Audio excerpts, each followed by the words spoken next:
YCP నేతలపై మంత్రి కొల్లు రవీంద్ర మండిపడ్డారు. వైసీపీ రాక్షసుల్ని రాష్ట్రం నుంచి తరిమి కొట్టినప్పుడే రాష్ట్ర అభివృద్ధి జరుగుతుంది అన్నారు. ప్రజలు గుణపాఠం చెప్పిన వైసీపీ నేతలకు సిగ్గు రాలేదని విమర్శించారు.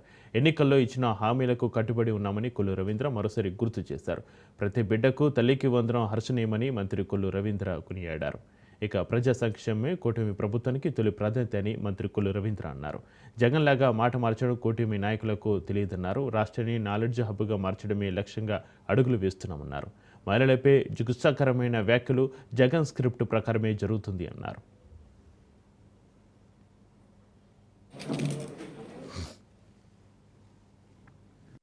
ఆనందం చూడాలనేది కూటమి ప్రభుత్వ లక్ష్యం. మరి ఈ రోజు ఇచ్చిన మాటకి కట్టుబడి స్కూళ్లు తెరిచే నాటికి ఎంతమంది పిల్లలుంటే అంతమందికి తల్లికి వందనం కింద 15,000 రూపాయలు ఇస్తానని చెప్పి స్కూల్లో మౌలిక వసతుల కోసం 2,000 తీసి 13,000 రూపాయలు చొప్పున ఎంతమంది పిల్లలుంటే అంతమంది పిల్లల ఖాతాల్లోకి తల్లుల ఖాతాల్లోకి డబ్బులు జమ చేసినందుకు. ఎందుకంటే గతంలో జగన్మోహన్ రెడ్డి మాయ మాటలు చెప్పాడు. అన్ని మాయ మాటలు చెప్పి ఎంతమంది పిల్లలుంటే అంతమందికి ఇస్తానని చెప్పి ఆ రోజు ఎన్నికల్లో ఓట్లు వేయించుకుని 2019లో గెలిచిన తర్వాత అన్నీ వంకలు పెట్టి కట్ చేసి ఒకరికే ఇస్తానని చెప్పి, అది కూడా ప్రభుత్వ పాఠశాలలు అని చెప్పి ఆ రోజున కొన్ని మాయ మాటలు చేసి కట్ చేయాలని ప్రయత్నం చేస్తే ఆ రోజు పోరాటం చేశాం. కానీ ఆ రోజు 42 లక్షల మందికి ఇచ్చారు. కానీ ఈరోజు 67 లక్షల దగ్గర 30,000 మందికి తల్లికి వందనం ఆ తల్లుల ఖాతాలో పడి అంటే అది ఒక చిత్తశుద్ధి ఉన్నటువంటి ప్రభుత్వానికి ఒక నిదర్శనం అని చెప్పి తెలియజేస్తా ఉన్నాం. స్కూళ్ళన్నీ కూడా ఒక మోడల్ స్కూల్స్గా తయారు చేయటం, ఎడ్యుకేషన్ సిస్టంలో కూడా విద్యా విధానాల్లో కూడా చాలా మార్పులు తీసుకొచ్చి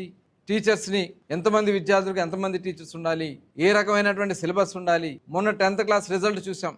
నిజంగా చాలా చాలా ఆశ్చర్యంగా ఉంది. ప్రభుత్వ స్కూల్స్లో కూడా పెద్ద ఎత్తు ఉత్తీర్ణత శాతం 500 మార్కులు పైన వచ్చిన వాళ్ళు, ఇవన్నీ కూడా చూస్తా ఉంటే రాష్ట్రాన్ని ఒక నాలెడ్జ్ హబ్గా ముఖ్యమంత్రి గారు చేయాలనే ఆలోచనకి ఏదైతే ఉందో ఆ రకంగా మన ముందుకు తీసుకెళ్తున్నటువంటి విధానానికి మరొకసారి లోకేష్ గారికి అభినందనలు తెలియజేస్తా ఉన్నాను. అంటే ఇవాళ ప్రభుత్వం ఎంత పారదర్శకంగా, ఎంత చిత్తశుద్ధితో ఎంతమంది పిల్లలు ఉన్నా అంతమందికి ఇవ్వాలని చెప్పి ఇవాళ 6 పిల్లలు ఉన్నటువంటి 4 కంటే పైన ఉన్నటువంటి పిల్లలు ఉన్న వాళ్ళు 25,000 మంది ఉన్నారు.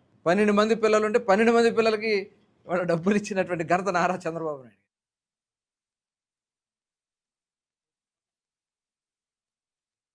ఆనాడు కూటమి ప్రభుత్వం ప్రజలకు హామీ ఇచ్చింది. 3,000 రూపాయల పెన్షన్ని 4,000 రూపాయలు చేస్తామని. తల్లి దీవెన పథకం కింద గత ప్రభుత్వం ఇంటికి కుటుంబ సభ్యులందరికీ ఇస్తానని చెప్పి మాట తప్పి ఇంటికి ఒకరికి మాత్రమే ఇచ్చి మిగతా పిల్లల్ని తల్లిదండ్రులు చదివించుకోలేని పరిస్థితుల్లో అప్పుల పాలు కూడా అయిపోయారు. ఆ సందర్భంగా కూటమి ప్రభుత్వం సంక్షేమం, రాష్ట్ర అభివృద్ధి రెండు కళ్ళుగా ఈ కూటమి ప్రభుత్వం పనిచేస్తుందని చెప్పి ఇచ్చిన హామీలన్నీ కూడా అమలు చేస్తామని చెప్పి ఇప్పుడు 85% దీపం పథకం కింద 3 సిలిండర్లు ఇవ్వడం జరిగింది. 3,000 రూపాయల పెన్షన్ 4,000 రూపాయలు చేయడం అయింది. అన్నా క్యాంటీన్ని ప్రారంభించడం జరిగింది. తల్లి దీవెన పథకం కింద కుటుంబ సభ్యులు కనుక ఒక తల్లికి కనుక 6 పిల్లలు ఉంటే 6 పిల్లలకు కూడా పిల్లకి 13,000 రూపాయల చొప్పున తల్లుల ఖాతాలో డబ్బు వేయడం జరిగింది. ఆడవారికి ఆర్టీసీలో ఉచిత ప్రయాణ బస్సు సౌకర్యం, అది కూడా చంద్రబాబు నాయుడు గారు మాట్లాడటం జరిగింది.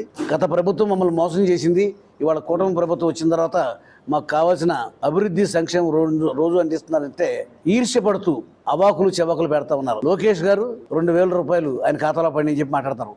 దమ్ముందా? రుజువు చేయగలరా? మీరు నోటికి ఎంత వస్తే అంత మాట్లాడతాం కాదు. మీ దగ్గర ఆధారాలు ఉంటే చూపించండి, దమ్ముంటే రుజువు చేయండి. పిచ్చి పిచ్చి మాటలు మాట్లాడితే ఇవాళ ఎవరు ఊరుకోరు. ప్రజలే మీకు తగిన గుణపాఠం చెప్పారు. ఇంకా సిగ్గు లేదు. 151 స్థానాల నుంచి 11 స్థానాలు తీసుకొచ్చారు.